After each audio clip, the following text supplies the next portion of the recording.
Yohanan, chapter 19. So Pilatus then took Yeshua and flogged him. The soldiers twisted thorns into a crown and put it on his head, and dressed him in a purple garment. They kept saying, "Hail, HaMelech HaYehudim!" and they kept slapping him. Then Pilatus went out again, and said to them, "Behold, I bring him out to you, that you may know that I find no basis for a charge against him." Yeshua therefore came out, wearing the crown of thorns and the purple garment. Pilatus said to them, "Behold, the man!" When therefore the chief Kohanim and the officers saw him, they shouted, saying, "Crucify! Crucify!" Pilatus said to them, "Take him yourselves and crucify him, for I find no basis for a charge against him." The Yehudim answered him, "We have a law, and by our law he ought to die, because he made himself the Son of Elohim." When therefore Pilatus heard this saying, he was more afraid. He entered into the praetorium again, and said to Yeshua, "Where are you from?" But Yeshua gave him no answer. Pilatus therefore said to him, "Aren't you speaking to me? Don't you know that I have power to release you and have power to crucify you?" Yeshua answered, "You would have no power at all against me, unless it were given to you from above. Therefore he who delivered me to you has greater sin." At this, Pilatus was seeking to release him, but the Yehudim cried out, saying, "If you release this man, you aren't Kaiser's friend. Everyone who makes himself a king speaks against Kaiser." When Pilatus therefore heard these words, he brought Yeshua out, and sat down on the judgment seat at a place called the Pavement, but in Hebrew, Gabbatha. Now it was the preparation day of Pesach, at about the 6th hour. He said to the Yehudim, "Behold, your king!" They cried out, "Away with him! Away with him! Crucify him!" Pilatus said to them, "Shall I crucify your king?" The chief Kohanim answered, "We have no king but Kaiser." So then he delivered him to them to be crucified. So they took Yeshua and led him away. He went out, bearing his cross, to the place called Golgotha, the place of a skull, where they crucified him, and with him 2 others, on either side one, and Yeshua in the middle. Pilatus wrote a title also, and put it on the cross. There was written, Yeshua of Nazareth, HaMelech HaYehudim. Therefore many of the Yehudim read this title, for the place where Yeshua was crucified was near the city, and it was written in Hebrew, in Latin, and in Greek.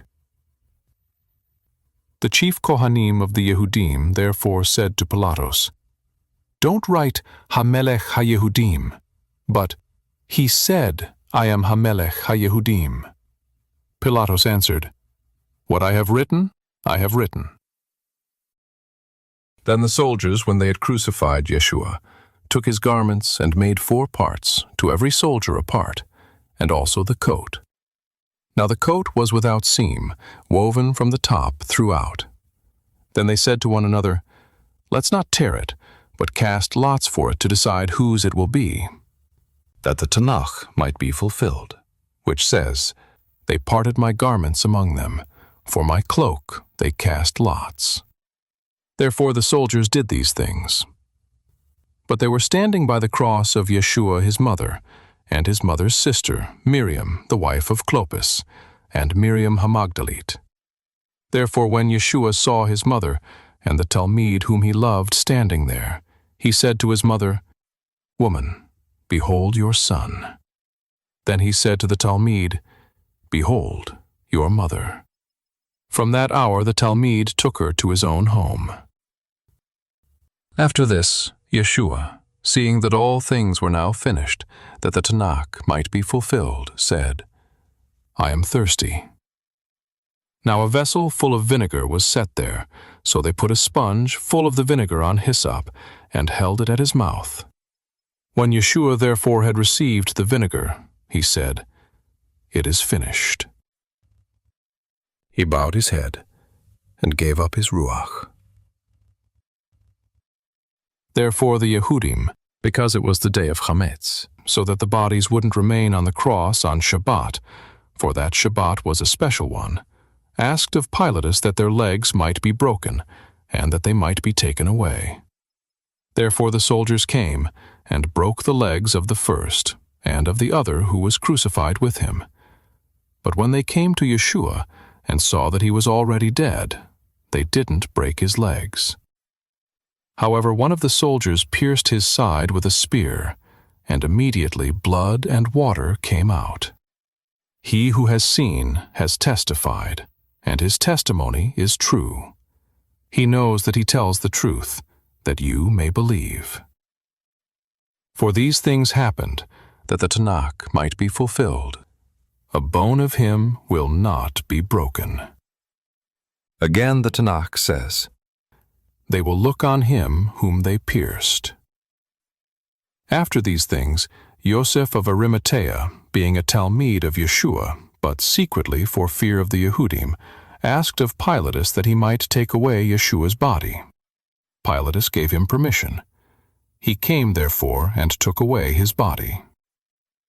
Nakdimon, who at first came to Yeshua by night, also came bringing a mixture of myrrh and aloes, about 100 Roman pounds. So they took Yeshua's body, and bound it in linen cloths with the spices, as the custom of the Yehudim is to bury. Now in the place where he was crucified there was a garden. In the garden was a new tomb, in which no man had ever yet been laid. Then, because it was the day of Chametz, for the tomb was near at hand, they laid Yeshua there.